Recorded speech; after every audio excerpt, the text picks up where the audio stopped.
こんにちは、盆栽職人未来のとしです。今回は、高松盆栽、こちら JA に来てるんですけども、1日で作るミニ盆栽というものにチャレンジしようかなと思います。じゃあ早速探しに行きましょうか。はい、とりあえず樹種的には何がいいですか？まあ人気な心拍と、はい、あとは黒松を考えてるんですけど、はい、例えば初心者の方がミニ盆栽をじゃあちょっとやりたいってなった時にどういう基準で選べばいいですか？そうっすね、いろいろあるんですけど、まずは好きな樹形、太いのがいいのかとか細いのがいいのかとか、文人がいいのか、ちょっと県外で垂れてるのがいいのかとか、そういう樹形を見ていただいて、であとはあまりにもちょっと元気がないなっていうのはパッと見て判断するの難しい人もいるかもしれないですけど、こういうふうにたくさん並んでたら、同じ心拍でもこっちの方が色が薄いな、葉っぱの色が薄いなとか、葉っぱの色がちゃんと濃く残ってる方が、元気というか、一般的には元気な証拠なんで、それが分かんなかったら店の人に聞くとか、盆栽園の園主に聞くとかすればいいとは思うんですけど、なんで樹形と、あと元気などうかっていうところぐらいでいいかな。まず最初は松選んでいいですよ。選んでいいですか？自分で持って帰るんですか？そうですね。だから初心者からすると、はい、樹形もそうだけど予算ってあるじゃないですか。そうっすね。樹形より予算ってどれぐらいなんやろう。予算か。心拍いる。とりあえずポット入りで鉢も選びたいなと思うんで、ポット入りがいいかなと思うけど。なるほど。心拍ね。もう1800円とかだったらだいぶお安いですよね。そうですね、お手頃。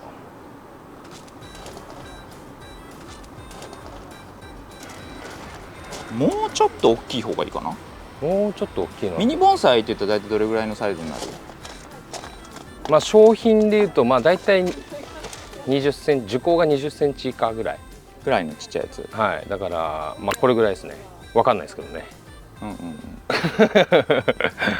これも素材中の素材みたいな心拍じゃないですか。はいはい。でこういうのってやっぱほら、ちょっと素人からすると最終形が見えないというか、そうですね、ちょっと難しいかなと思います。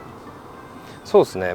こういう長いところをある程度短くすれば多少イメージはしやすくはなるとは思うんですけど、それでも難しいですよね。だって買ってからじゃないと分かんないからね。そうですね。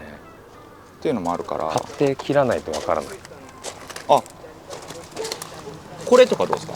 黄金心拍、はい。それ悪くなってるわけじゃなくて、そういうやつですね。だから初心者が買うとしてミニ盆栽を買って自分で作ろうと思ったらどういったものが分かりやすいかな。そうですね。結局イメージがしやすいものっていうのはもちろんいいと思うんですよ。で今回やる作業として幹にも針金巻いてちょっと模様をつけたりするっていう風にしたいんですけど、幹に曲げるのさっきのやつでもいけるんですけど、ある程度細い方が多分初心者の方だったらやりやすい、曲げやすい、でちょっと多少触ってみて、これだったらいけそうだなとかいうのがあればそれがいいかな。でこういう風にある程度刃も短くなってるんで、イメージしやすいなとか。例えば今ここに黄金心拍3つあるじゃないですか。はい、この3つのうちどれにしようかなっていう時にこれだった方がやりやすいんじゃないのみたいなのってあります？やりやすいか。でもこれ杉葉が出てるんですよね。それだったら良くない、ちょっとあんまりこの枝がもしいらないっていうんだったら別にいいんですけど、そういうのはちょっと元気がないやつの一つに入るのかな。状態が良くないみたいな。ちょっとそうですね。ちょっと無理をさせちゃったとか、剪定が強すぎたとか、そういうことなんですけど、これも杉葉が出てますね。出てるね。でっかいね、杉葉。出るとそんなに結構しっかり出るよね。そうなんですよね。こういうのはもう切っちゃえばいいんでいいですけど、杉葉って分かりますよね。こういう、明らかにちょっといっぱい出てるよね。いっぱい出てるんですよ。それだったらまあこの3本で言えばまあこれが一番状態がいい、はい、やっぱ元気な木を選ぶっていうのがまず第一なのかな。そうですね。針金かけるにしても、まあ作業手入れるっていうにして何にしてもやっぱ元気であること大前提なんですよね。元気がないのに手加えるとやっぱりそれで負担かかってどんどん弱っていってしまうっていうのがあるんで、元気であるってことはもう大前提として考えてほしいですね。了解。じゃあそれにしようかな。これにします。はい、それにします。それちなみにおいくらですか？これ税込み2200。安いな。いいじゃないですか。いや、松が持って帰るんで、もう松が気に入ってる。いや、いいと思います。それでいっちゃいます。はい、いきます。県外にしたいんですか？できるんですか？できなくはねえかもしれないです。楽しみですね。じゃあ、はい。じゃあ後で文句言うのやめてもらっていいですか？俺が枯らす可能性が高い。いやいや、まあ、はい。じゃあそれで、そうですね。ってなるとそれポットじゃないですか。そうですね。まあ鉢を。これぐらい細かったらね、本当ね、まあ幅が出ますね。その樹形、自分の好きな樹形にする幅が出てくると思います。幹を動かしやすいんで。っていうのもありますね。はい。じゃあそれで。で鉢選びます。はい、鉢選びます。鉢選びましょうか。いきましょう。はい。じゃあ鉢選んでいきます。そうで、鉢選ぶとき結局完成形をイメージできないとどの鉢にしていいかわからん。そうなんですよ。文人帳だったらこれだし。あれ、勉強してます？もう1年ぐらいやってる。ああ、そっかそっか。はい。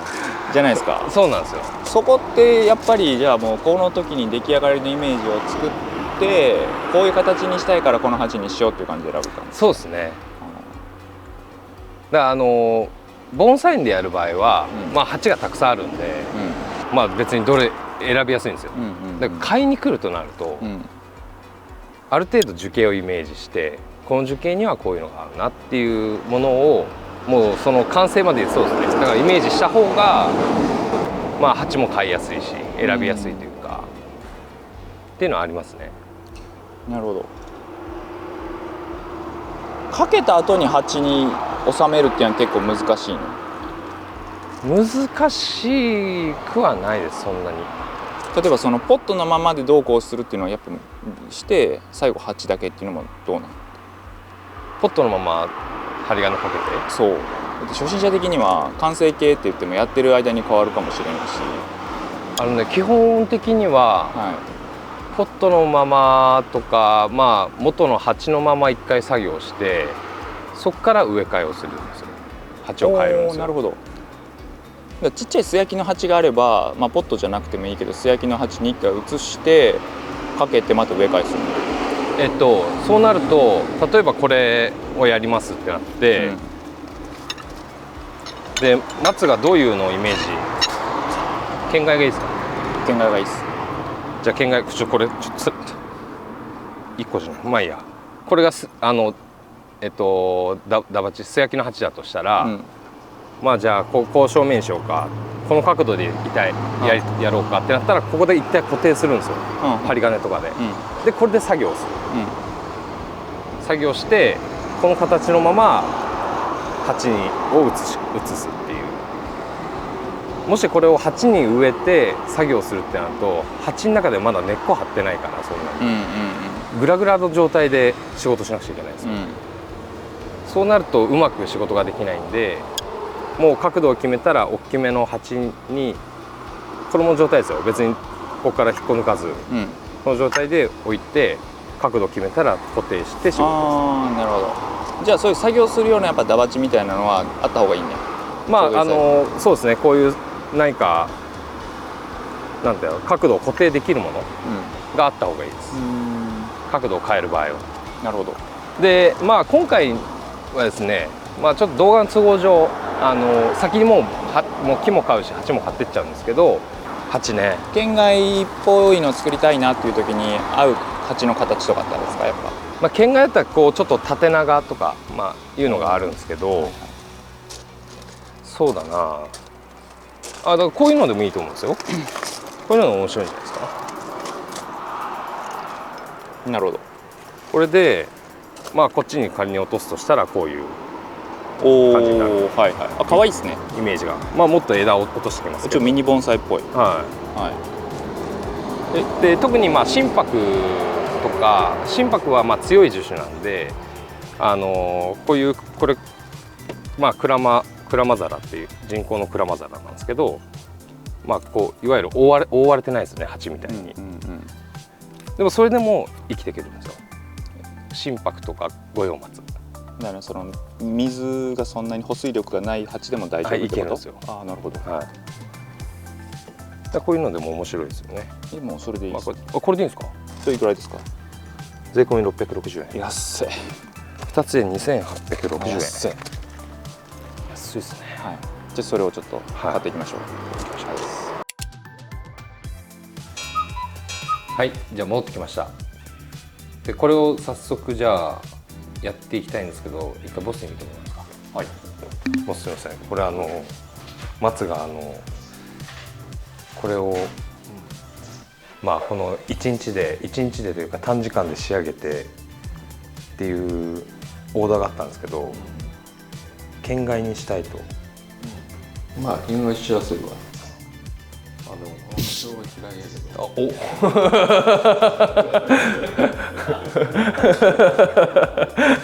金心拍。はい。黄金心拍。黄金心拍でした。まあちょっと細いけどな。はい。もう足元からグッと。まあ県外が一番。県外とか凡人がな細い。まああとは腕次第だ。ありがとうございます。作業入る前に、正面をどうしようかっていうところからなんですけど、県外にしたいっていうことなんで、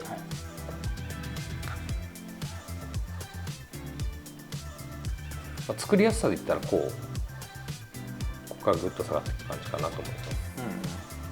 やっぱ作りやすさで決めるもの、県外にしたいって決めたあんまりこれ選択肢はないですよね、そもそも。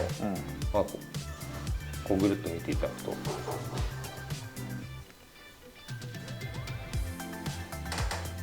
こんな感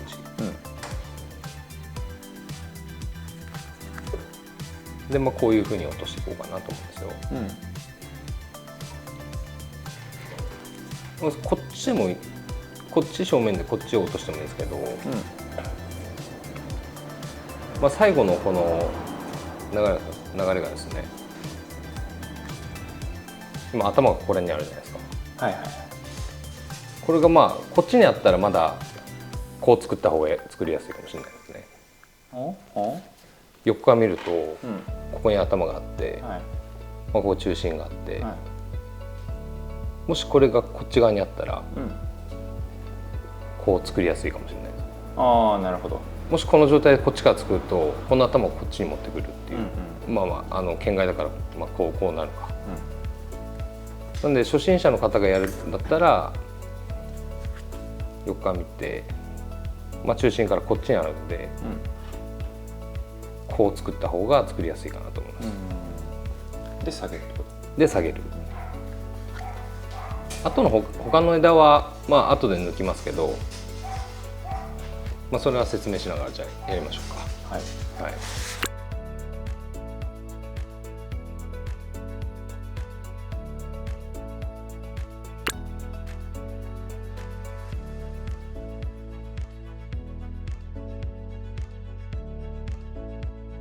それは今はなんか完成形をどうしようかなっていうふうに考えてるんですか？そうですね。で、もちろんいらない枝もあるんですよ。県外にした時にこの枝はいらない、この枝はじゃあ奥で使おうとか、なんかそのいる枝いらない枝っていうのはなんかそもそものなんかこう基準っていうかイメージとしてあるんですか？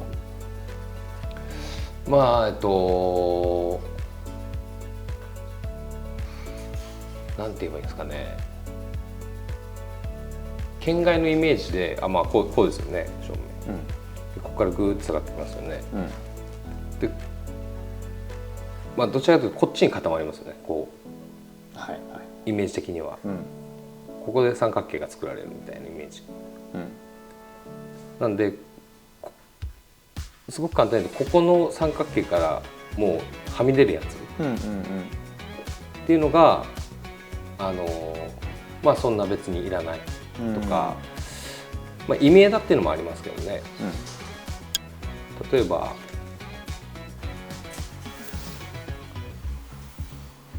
見えるかな、3本並んでるんですよ。はいはい、並んでますね。3本並んでても3本もいらないんで、別に真ん中例えば取っちゃっても2本いるんで2本は使えるじゃないですか、まあ、そういうことを考えながらもうどれ外そうかっていうのを考えてます。やっぱ形最終形をイメージして、はい、そこからはみ出たちょっと必要のないものを外すっていう、はい、まず最終形がイメージできない。そうだから初心者の方だったら、その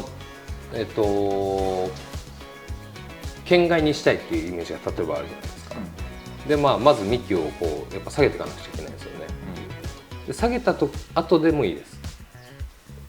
外すのはね、外すのが心配だっていうことであれば、もうそれはしょうがないんで、下げてやっぱこの枝いらないなでもいいと思います。先にもういろんな枝外してやっぱこれやっぱ必要だったとかってなるよりかは、ある程度形を作った段階でこれはいらないっていうふうに選択していってもいいと思います。その手順でいきましょう。その手順でいきますか。はい、実は今研修生がいらっしゃって来てくださってて、日本から愛知から、はい、来てくださってるんですよ。で今手だけ映ってると思うんですけど、まだ今年始めたばっかりですもんね。今年始めたばっかりです。でも、僕たちの動画を見てくださってるし、いろんな盆栽のチャンネルを見て勉強しながらやってるんですよね。違いました？いや、合ってます。めちゃくちゃ勉強になります。ありがとうございます。それで今、割と初心者なんで、その目線で今疑問に思うことっていうのを確認してもらってます。僕が今説明したこと以外でも。こっち正面ですよね。そうですそうです。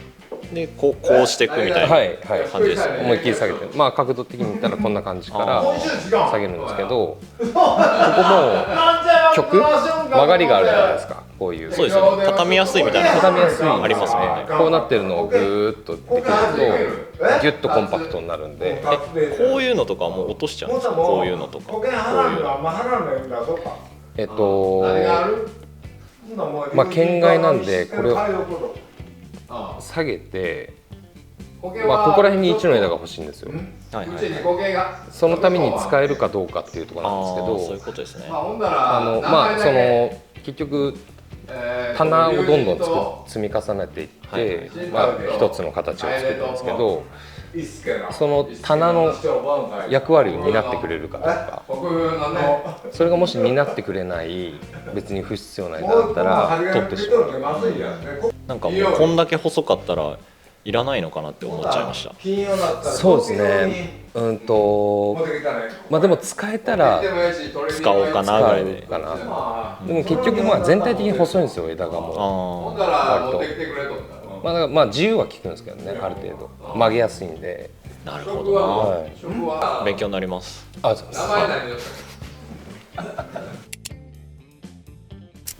さあ早速じゃあやっていきましょうか。はい、お願いします。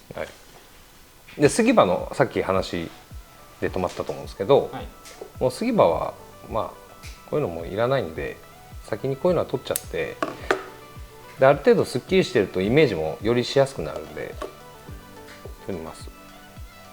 で杉葉も、治るんですよ。こ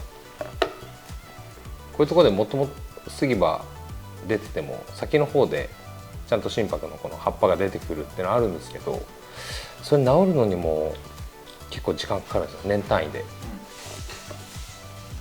である程度ボリュームもあるんで、もう杉葉別に取っちゃっても、根っこから杉葉みたいなのは切っちゃっていい？そうですね。もう元から切っちゃって大丈夫です。こういう感じですね。治ってくるとこういう感じになるんですよ。元がこれ杉葉があるじゃないですか。これ下の方ありますね。でこっちは普通の普通のというか心拍のこの葉っぱ、いわゆるこういう風に治ってきたらもうあとここを取ればいいだけなんで、この杉は、そしたらこっちは使えるじゃないですか。はい。でこういうの、これはもうポロッと取れちゃいましたけど、これもそうですね。今一応取っておきましょうか。じゃあこの枝、この杉は次はもう根元からプツッと切っちゃう感じでいいんですかね。そうですね。むしったりはしない方がいい。さっきまでポロって取れることはありますけど、ハサミで普通に取っちゃっていいと思います。だいたいもうすぐは取り終わったかな。じゃあここから形を作っていきましょうか。はい。実際に下げて、まず何します？まずですね、角度を決めたいんですよ。こっち正面ですね。角度を決めたいんですよ。でこの状態で形を作っていきたいんです。針金かけて。なんでこれに入る器、さっきも佐藤で話したと思うんですけど、器みたいなのに入れて固定する。角度を決めるっていう時のなんかこう引き出しというかってあります？引き出し？いやなんて説明なんて言いますか？いや角度もいっぱいあるわけじゃないですか。真横にしたいのか、なんかだんだんどれぐらいがいいかなっていう。いよいよだな。でも多分そこが経験値ですか？だからあれですね。そしたら先にもう角度をこう決めて固定するっていうよりかは、これポットなんで、ポットで動きやすいっていうのもあるんで、先に針金回してで縮めたり下げたりっていうことをやった方が初心者の方は分かりやすいですからね。角度決めちゃわずに。はい。である程度巻いてグーって下ろしてきて、この角度がいいっていうところで止める。そこが美しいみたいな感じ。はい。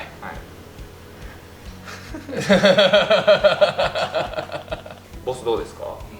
いや、頭の中に基本的にほら材料を見た時に自分のイメージする設計図があるやん。これは県外に住んだらその県外の自分のイメージ、サイズのやつだったらこうどれだけ縮小できるかが問題やけん。ちっちゃく自由に曲がるけん、右だったら、でそれを右の細さで木を大きく大木感を探そうと思ったらできるだけ縮小さすんよ。それでもう本体の価値は決まるんで、あとはもう小枝作りの三角形にするだけやけん。でその骨をどんだけ縮小して面白い形にするかがその来年の勝負やね。それさえできたらあとはもう簡単に枝を下げて、全体に三角に、してやったらそれで終わりや。なるほど。だけどそれを、どれだけ、細かく曲げられるかっていうところの勝負やな。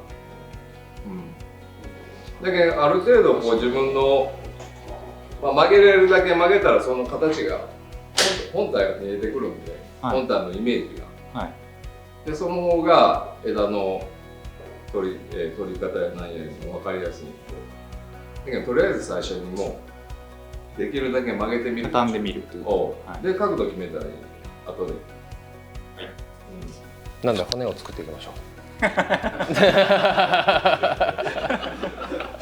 はい、そうですね。はい、よくわかります。じゃあやっていきます。はい。で道具は他の動画でも言ってるかもしれないです。だいたいこの3点ぐらいあれば、ハサミ、針金切り、ハサミ、大丈夫かなと思います。でもう幹から作りたいんですよ。幹から曲げたいんです。なんで幹にもう巻いていくんですけど、皆さん大体アルミ線お持ちかなと思うんで、アルミ線で今回やるんですけど、これが3ミリっていうやつですね。なんか3ミリを選ぶ基準っていうのはありますか？橋本さんに教えてもらったんですけど、言わなくてもアルミ線だとだいたい幹の太さの半分ぐらいのアルミ線を使うということで、大体1センチはいってないかなと、この幹が。はい、でちょうど半分、大体半分ぐらいなんで、はい、これで効くかなと思うんで、僕は3ミリ今選んだんですけど、これを巻いていこうかなと。銅線だったら幹の3分の1、2ミリとかになるんですかね。なるほど。初心者アルミの方がやっぱ曲げやすいですね。そうですね。アルミの方がまだやっぱ柔らかいんで使いやすいと思います。はい、幹を曲げるので、この根元のところ刺すんですけど、もし入りにくかったらここを尖らせてもいいです。アルミ線の先っぽをね。はい、やってみますか。こういうふうに尖らして刺しやすくする。見えます？もうギュッと根っこは気にせず、もうそこまでいっちゃう。はい、固定できればいいです。これがスポンと簡単に抜けないようなところまで、これ結構奥までいきますね。はい、であとはこう巻いていく。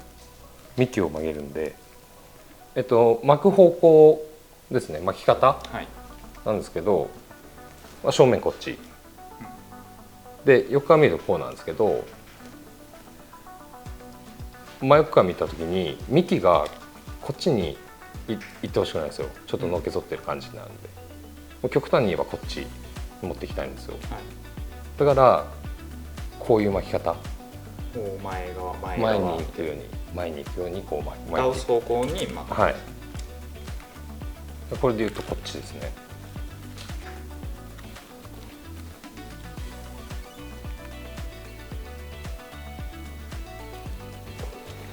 立ってますか。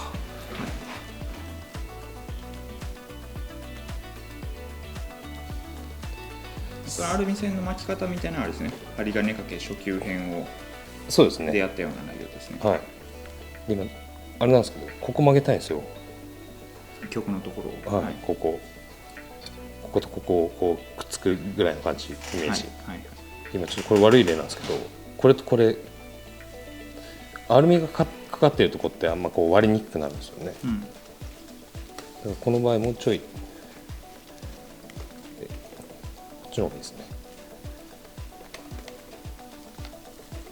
一番曲げるときにここが裂ける可能性があるんですよ、ここら辺が。なのでその上を通るように曲げの点になるところの上にアルミ線が乗る方がいい。はい。や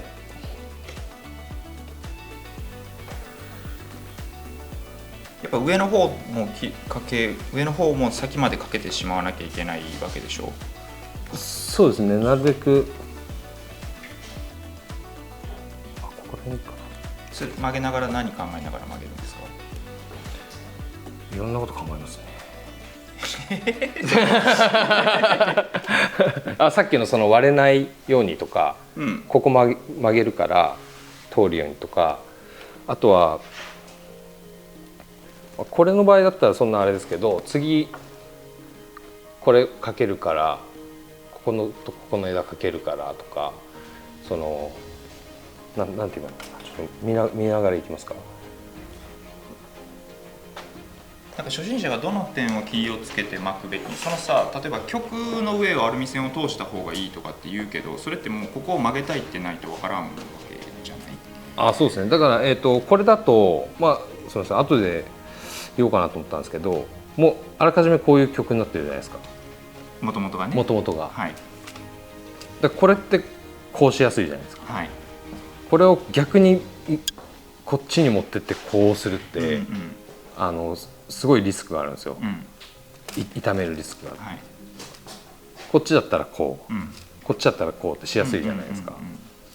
もうこれを逆にっていうのはちょっとできなくはないけどちょっと怖いですね。もう今この幹の先っぽがここなんですけど、見えます？ここら辺まで来ました。はい、でもここら辺まで来ちゃえば幹を曲げるのにはもう十分なんで、心配だったらもう一巻きぐらいにします。ちょっとね難しくなります。細い枝に対してこんだけ太いものを巻くっていうのはちょっと難しいんですよ。でもしやりにくかったらどっちにしろこれ他のをかけていくじゃないですか、後で針金を。それでまあこの先が気になったら動かせるんで、もう限界だっていうところが来たらもう止めちゃっていいです。でここで切っちゃっていいです。ここにしてみましょうか。あ、見えるかな。切っちゃってます。はい、こんな感じで開けました。見えないか。見えます。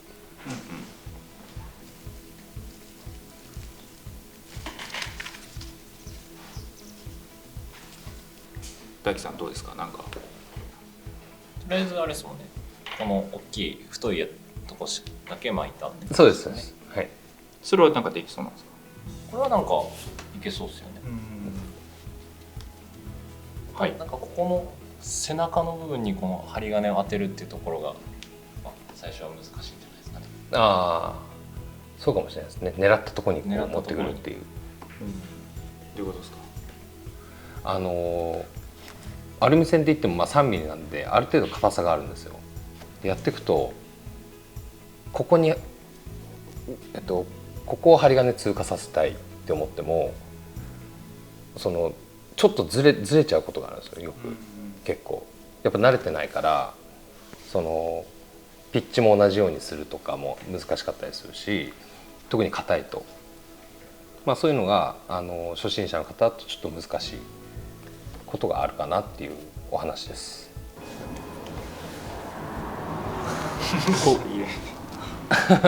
僕にピント合います、これ。こうなると。なるほど。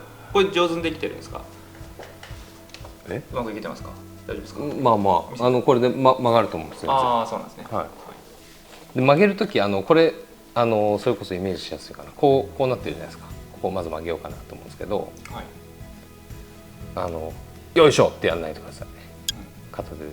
ダメ。はい。それこそパンっていっちゃう可能性があるんですよ。ちゃんとこう手で押さえながら片方こんな感じ、根元の方を持って、はい、でここで曲げていくんですけど、今僕左手の指をここに置いたんですけど、この距離が近ければ近いほど難しいんですよ。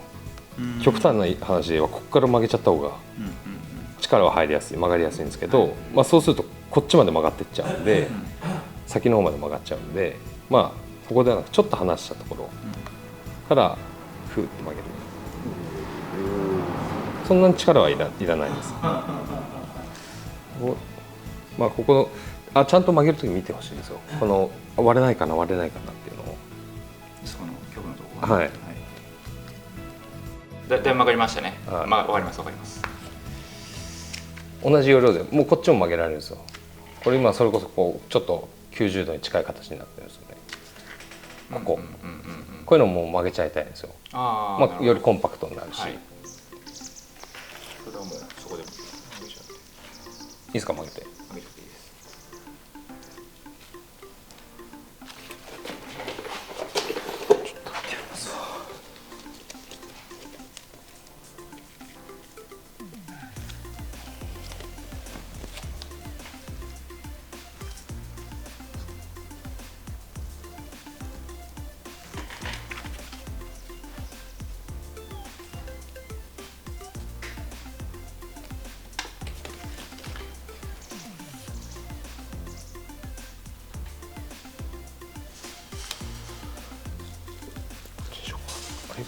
どっち正面してる？こっちだよな。こ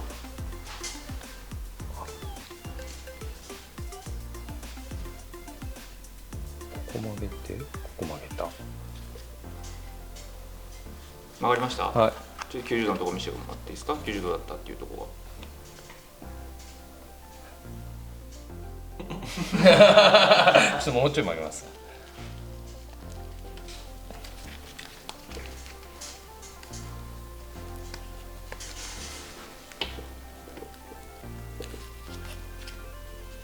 めちゃくちゃこう思いっきりやってるように見えるかもしれないです。そうでもないです。ちゃんと押さえるとこ押さえれば、多分、女性の方でもできなくはないかな。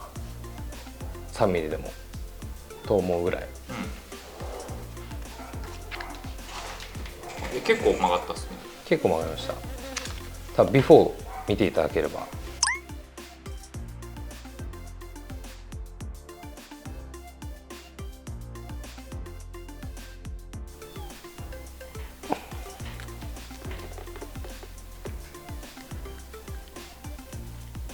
っち正面でしたね。そうやって見てるときは何を見てるんですか？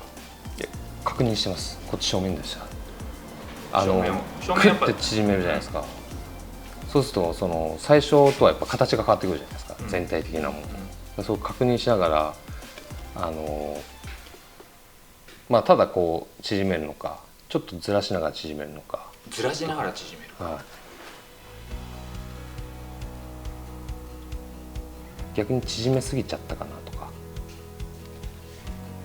それやっぱ全体のこのイメージと合わせるような感じでやるんですか？そうですね。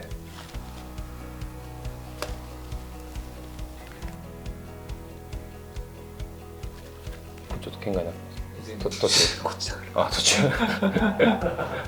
ああ、わかりました。なるほど。枝はだいぶそれで幹は OK ですか？いやまだまだ。まだまだ。はい、途中経過です。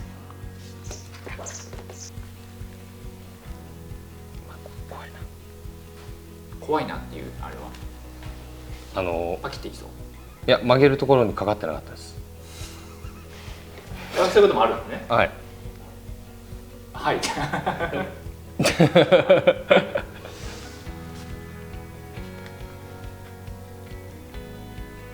そういう時でも巻き直しとかはしなくていい。しないです。はい。足すこともしない。はい。もうこの3ミリで十分曲がるんで。だいぶ下がったですよね。そうですね。イメージできます？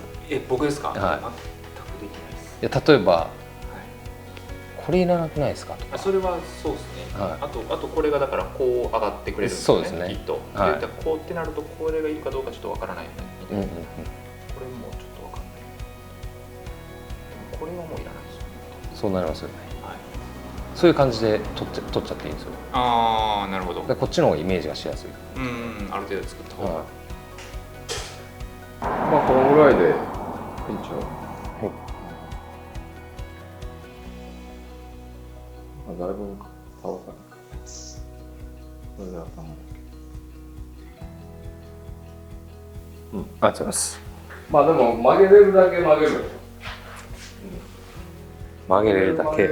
曲げれるだけ曲げる方が、まあそれが太った場合にまた面白い場合がある。曲げれるだけ曲げる。曲げれるだけ曲げます。曲がらない場合。曲げれるだけ曲げとく。曲がらない場合は曲げる。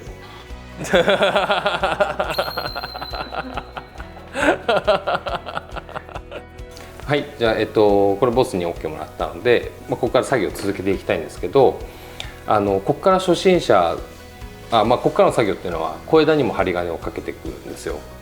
でそれで全体的な形を作っていく、棚を作って形を作るっていう作業をしていくんですけど、それに関しては結構難しいんですよ。やっぱりある程度練習も必要だし、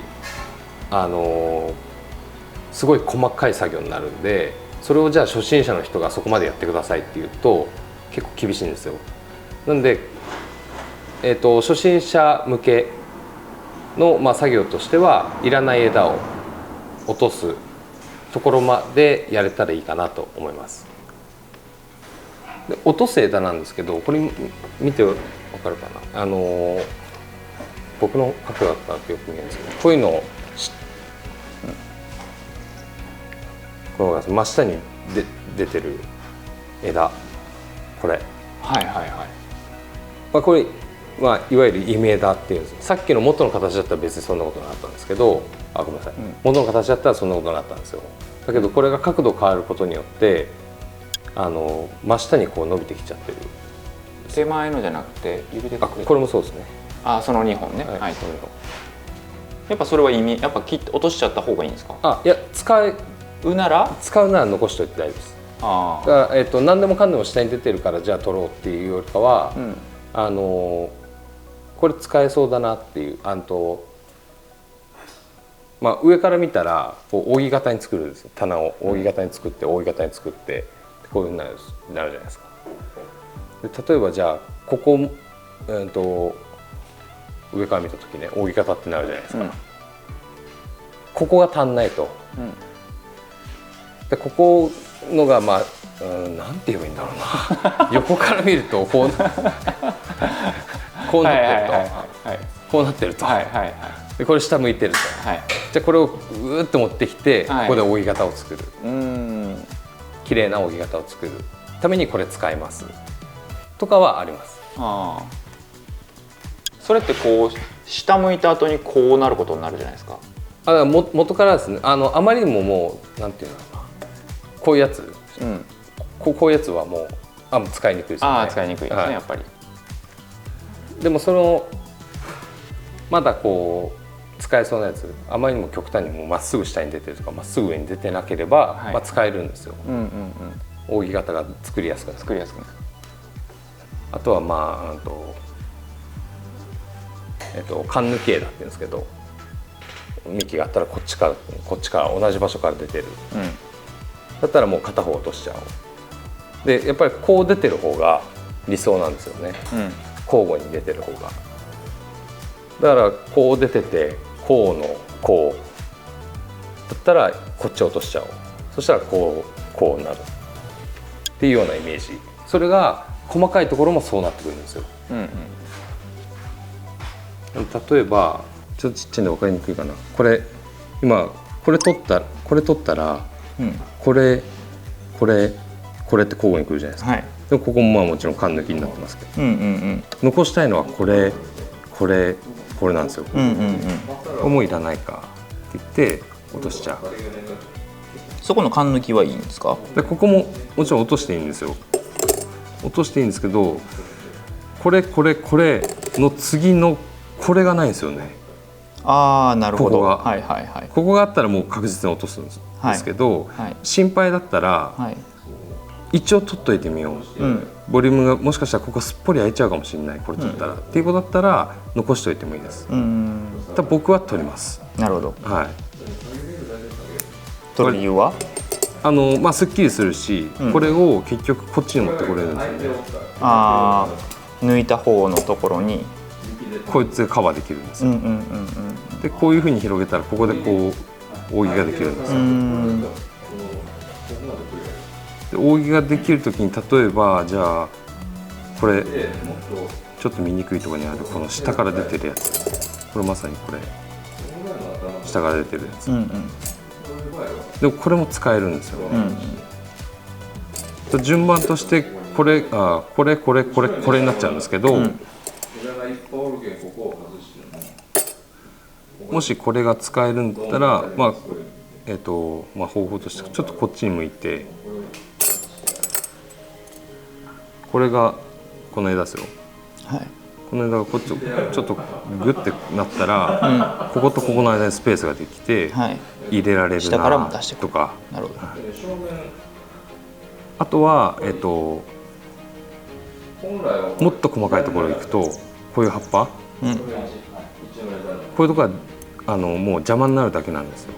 先だけあればいい、でもう外しちゃっていいです。こういうのは針金かけるのも邪魔になっちゃうんですよ、こういう元の部分、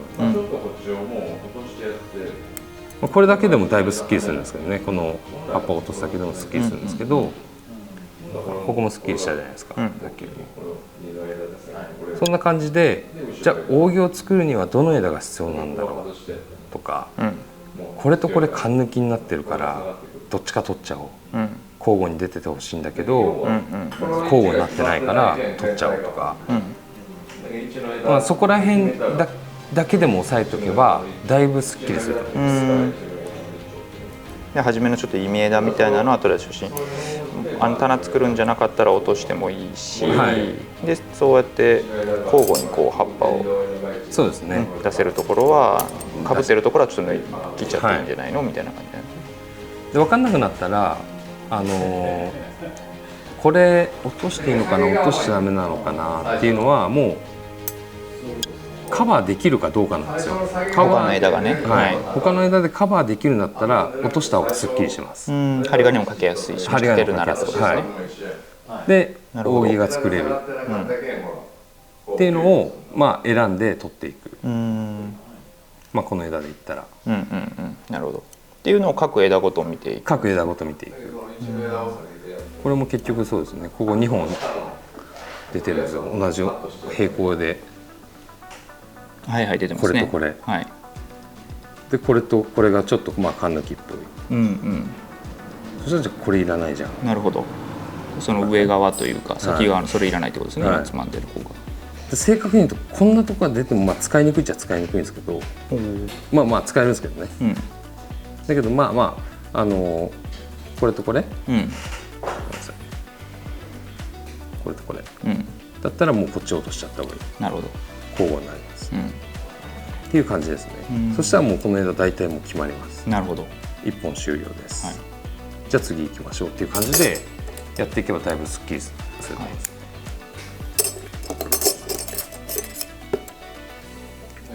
もちろんこの今皆さんから見えてるこの裏の部分のこともあるんで、下側そういうところもまあ見ていただいて、よっしゃじゃあこの枝は終了、こういうのも邪魔ですね。こういうさらに細かい枝すっきりさせる、すっきりさせる、それぞれをすっきりさせて、よしじゃあいいや、じゃあ次行こうっていうような感じでやっていくと、全体的にすっきりしてきます。ただそれに夢中になりすぎて途中経過を見ずにやっちゃうと、逆に足んないっていう可能性も出てくるかもしれないので、じゃあこの枝終わりましたってなった時に一回チェックして、はいはいこんな感じね、オッケーオッケー、じゃあ次行こうっていうような感じでいいと思います。これだけでもだいぶすっきりしたと思うんですけど、そうですね。こうなるとよりさっきよりは見えやすくなったじゃないですか、各枝が。そうね。あとこの手前にピッて向いてるこいつとかね。そうですね、もうだいぶ見えやすくなったと思うんです。こっからの方が割と、これいらない、これ残すっていうことは決めやすいと思うんで、まあ、こういうふうにして、ただまあ初心者だったらまあこの段階でもまあ割とすっきりしていいかなっていう感じになると思います。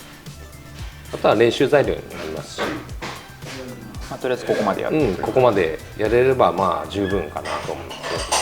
あと植え替えで、これさっきの元よりもかなり縮んなんで、鉢がねちょっと大きくなっちゃうかもしれないです。気持ちいい、多段だからね。多段なんで。そうね。まあだけどそういうのもありかな。あとは苔張ったりしてうまくこの大きさもカバーできればなと思うんですけど、まあこれぐらいまでできたら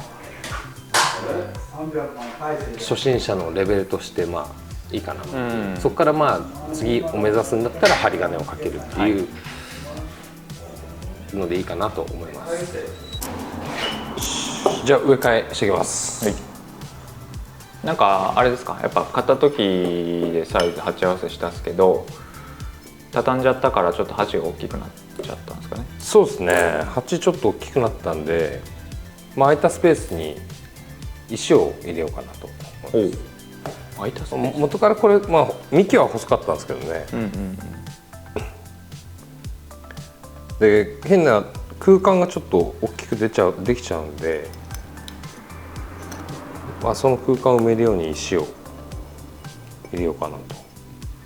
で植え替えに関しては何回か動画撮ってるんで概要欄に貼っておきますので、そちらもチェックしてください。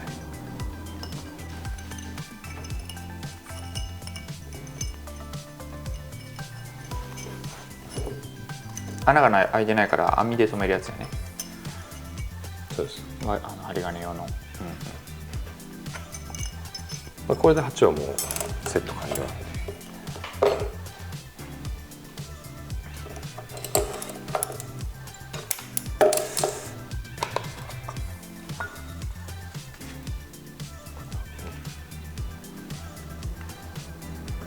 土落とさなきゃいけないのか。多少は。あれ？根が張ってんのか。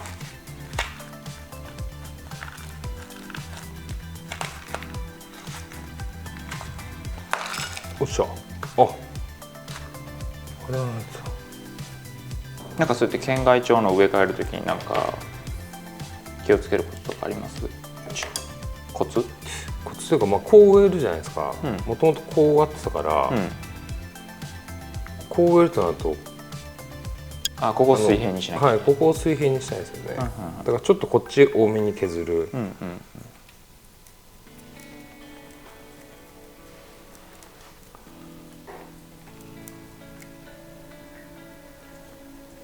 こ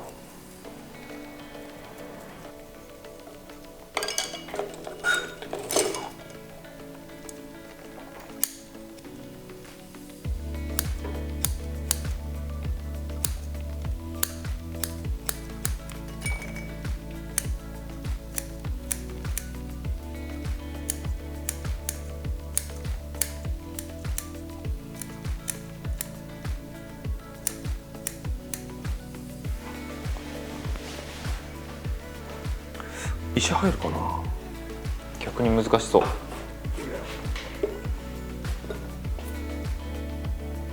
ここら辺にってことですよね。幹近くですもんね。前にギュッと押して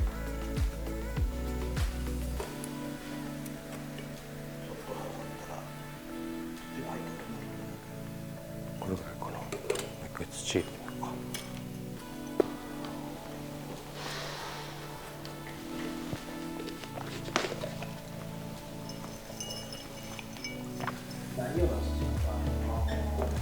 石いけるかい。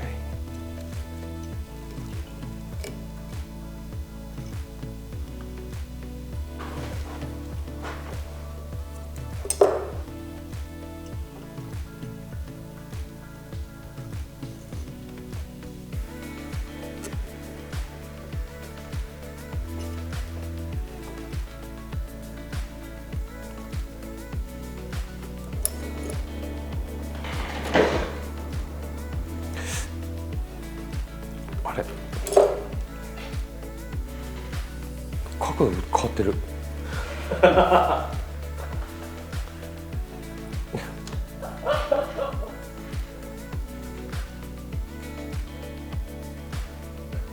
のねか。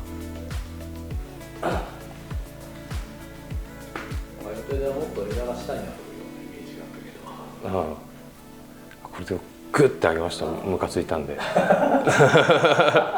もうコンパクトにしないとあれですね、やっぱりこう変に使える枝が少なくなっちゃいますね。一回植えたんですけど、このままだと水かけると土がこぼれちゃう可能性があるんで、苔張ります。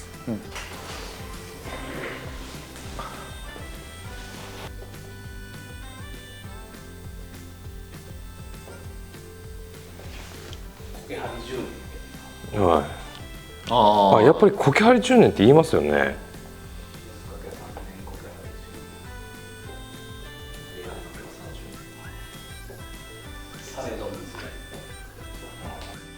はい、おしまい。今回は初心者の方でもできる1日でできるミニ盆栽ということで動画を作ったんですけど、最終的には僕ちょっともう針金とかもざっくりかけて鉢に植え替えして苔も張ってっていうところまでやりました。なんですけど、初心者の方だったら幹こうコンパクトにして、あとは枝とかいらない葉っぱの部分抜いてすっきりさせて植え替えてっていうのでも、ある程度形にはなるし、可愛らしいなっていう風なには思えると思うので、ぜひチャレンジしてみてください。1時間でできます